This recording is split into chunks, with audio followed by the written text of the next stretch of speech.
Hola, bienvenidos a Criminología P, información y análisis sobre crimen y violencia en América Latina. La pregunta de hoy es, ¿cómo pasar de las propuestas políticas a la efectividad operativa de la seguridad? Existe una brecha entre las propuestas de política en seguridad y lo que realmente se puede ejecutar en el corto plazo. Mientras algunas medidas requieren cambios complejos y toman años, delitos como la extorsión y el sicariato siguen ocurriendo de forma inmediata.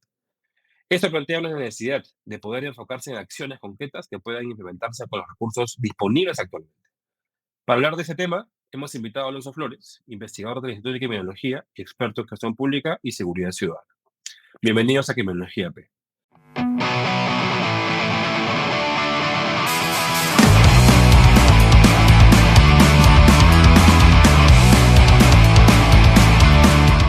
Alonso, ¿qué tal? Bienvenido a Criminología P. Hola Nicolás, ¿cómo estás? ¿Qué tal? Gracias por la invitación. Oye, Alonso, estamos en plena campaña y como siempre en las campañas nos llenamos de maximalismos y propuestas de política. Pero muchas cosas se proponen que son de largo aliento y no parecen responder a cosas inmediatas, ¿no? ¿Cuál es tu lectura de lo que estamos viendo en estos contextos respecto a propuestas que pueden ser muy grandes ante demandas muy urgentes? Sí, yo creo que hay como un primer análisis que es que en realidad tampoco estamos viendo tantas propuestas, ni de seguridad ni otros temas, maximalistas o minimalistas, ¿no? Hay como una ausencia digamos, de detalle o de debate programático, pero lo poco que hemos escuchado en temas de seguridad, sí, sin duda, es un poco más de lo mismo, ¿no?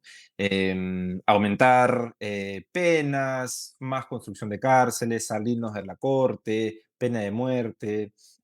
Son medidas que, como bien hemos señalado a través del instituto, requieren muchísimo tiempo, están fuera del margen de acción, en algunos casos del Poder Ejecutivo, y no son realmente soluciones concretas a los problemas de hoy, ¿no? Y claro, o sea, de hecho, hay cosas que tomarían años, ¿no? Eso asunto de la pena de muerte lo hemos discutido un poco en el instituto y ponerlo en marcha tomaría por lo menos 20 años, ¿no? Entre que sales de la corte, de la jurisdicción de la Corte Interamericana, que adecuas la normativa, que implementas todos los lineamientos. Tampoco esto es poner pues una horca en la plaza de armas, ¿no? Es todo un asunto bastante complicado en términos técnicos y que tomaría pues, y si te sumas a eso el asunto judicial, te toma por lo menos un año, no, unos 20 años poner esto en marcha, ¿no? ¿Y dónde están las brechas hoy, no? Porque, por ejemplo, varias cosas que hemos ido explorando, eh, vemos pues que la policía no tiene radios. Ayer presentaron chalecos antibalas, lo cual es una cosa bien importante, pero las patrullas, más de la mitad de las patrullas no está operativa. Las comisarías los techos se siguen cayendo. ¿Cuáles son para ti esas brechas urgentes, inmediatas, donde habría que poner plata? Bueno, yo creo que yendo en línea del tema de inteligencia, yo creo que hay un tema central ahí en términos de, por ejemplo, capacidad de escuchas telefónicas. Hay otras herramientas que usan las policías en otras partes del mundo, como por ejemplo mochilas que recogen información y pueden captar palabras clave a través de inteligencia artificial para labores de agente encubierto, técnicas especiales de investigación. Esa tecnología no la estamos lejos, digamos, de tener eso, ¿no? La policía, por ejemplo, necesita vehículos para hacer inteligencia y trabajo, digamos, de encubierto y está de alguna forma, digamos, coordinando o de repente la palabra es mendigando con la municipalidad para que le presten un vehículo y le prestan un Hilux 4x4 del año que obviamente no va a poder hacer ninguna inteligencia barrial con ese vehículo, ¿no? Entonces tiene que tener las herramientas adecuadas para hacer Mm. inteligencia, en primer lugar, y después el servicio a la ciudadanía es muy deficiente. Las comisarías, el punto de atención, como dices, no tienen vehículos, no tienen equipamiento. Hay un tema de los insumos, pero también temas de gestión de personal, de turnos que Mm. se pueden ir mejorando y siendo más eficiente también para un mejor servicio, ¿no? Ah, tú mencionabas un asunto de las patrullas, ¿no? Claro, porque suena, y además es súper recurrente, y ahora que después de esto se nos viene la campaña electoral municipal, lo que seguro se vienen pues son propuestas de más cámaras, más patrullas, o las 10.000 motos que se nos ofrecieron en la campaña pasada, ¿no? Pero no sé ¿qué opinas tú de esto? Hay una discusión respecto a los servicios, ¿no? O sea, digamos que es poner la carreta delante de los caballos, ¿no? La idea es qué servicio vas a prestar y en función de ese servicio, pensando que cómo lo vas a abastecer. Tú mencionabas el tema de la Hilux. O sea, se ve bien interesante poner una Hilux a la policía, pero si mi labor es de inteligencia, ese equipo va a ser útil. o requerimos más bien otro tipo de infraestructura, otro tipo de equipamientos, tal vez más sencillos, menos complejos, no lo sé. Entonces, ¿qué brechas hay para poder conseguir ese tipo de mirada respecto a la seguridad? Un asunto, y tú lo conoces bien, es el P030, ¿no? ¿El diseño permite que esto sea así? Sí, yo creo que has dado como en el clavo del asunto, de todas maneras, ¿no? Yo me comparo mucho el mundo de seguridad con el mundo de la medicina o de la educación o el desarrollo social, incluso en el Perú, ¿no? Donde tienes modelos de servicio mucho mejor diseñados y pensados en función del usuario final, el ciudadano, la ciudadana, ¿no? Los médicos prueban sus vacunas, hacen estudios, usan evidencia, toman decisiones, tienen todo costeado, tienen sus hospitales según tipologías de necesidades de la población. Nosotros no tenemos eso, tenemos Mm. comisarías que brindan un servicio relativamente flat o estable a todos y no entendemos, ponemos como dices la carreta por delante del buey, no entendemos, por ejemplo, que más motos, por ejemplo, en Barranco, hay 10 motos que ha regalado la Municipalidad de Lima que no se usan, no se pueden usar porque no hay quien las maneje. Y no hay quien las Mm. maneje porque la municipalidad no tiene recursos para contratar a alguien por más de 2.000 soles al mes, que es lo que la gente quiere recibir. Entonces, si no entendemos como combos de servicios, la moto viene con el chofer A, B y el de reemplazo. Ya, ese es un paquete que necesitamos para patrullaje tener. No sirve solo la moto, ¿no? Tenemos que pensar en el servicio, como dices tú, el resultado final que queremos lograr y hacia atrás construir esa cadena para conseguir los insumos necesarios, ¿no? Y hay servicios más o menos claros, ¿no? O sea, el patrullaje es uno, que es indispensable.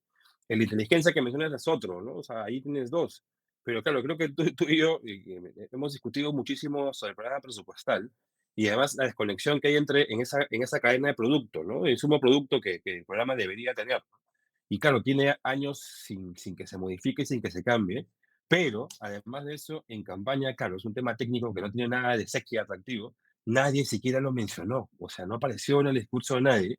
Y claro, o sea, tal vez el ciudadano de a pie, pues un instrumento tan complicado como ese no es interesante, pero para quienes más o menos estamos en el tema, sí esperaríamos que eso se mencione, ¿no?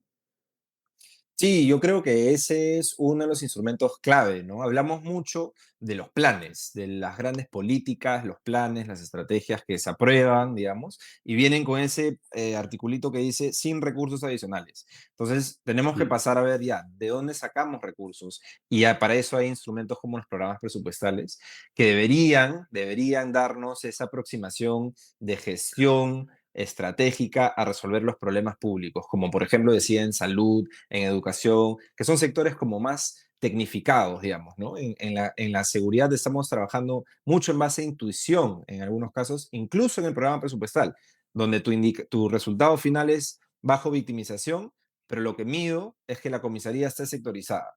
Entonces, Mm. ¿cómo voy a pretender que sectorizando una comisaría, es un acto administrativo, digamos, una resolución de comandancia, voy a lograr, o sea, hay un vacío, una brecha enorme entre A y B, de modo que, de modo que no, se requiere repensar, hay un nuevo programa presupuestal que se está diseñando, pero claro, como dices, eso pasa por debajo del radar de cualquier discusión política, ¿no? Mencionar eso es como hablar en otro idioma, digamos, dentro de la campaña electoral, pero realmente así es como se estructura y se ponen candados al gasto. Es muy importante poner eso en discusión, creo. Claro, pero para mí, por ejemplo, y no sé qué opinas tú, es cuando una norma o un proyecto aparece sobre esos temas y dice, pues, en el último apartadito, en letra chiquita, este proyecto no irrogará gasto al tesoro público, nace muerto.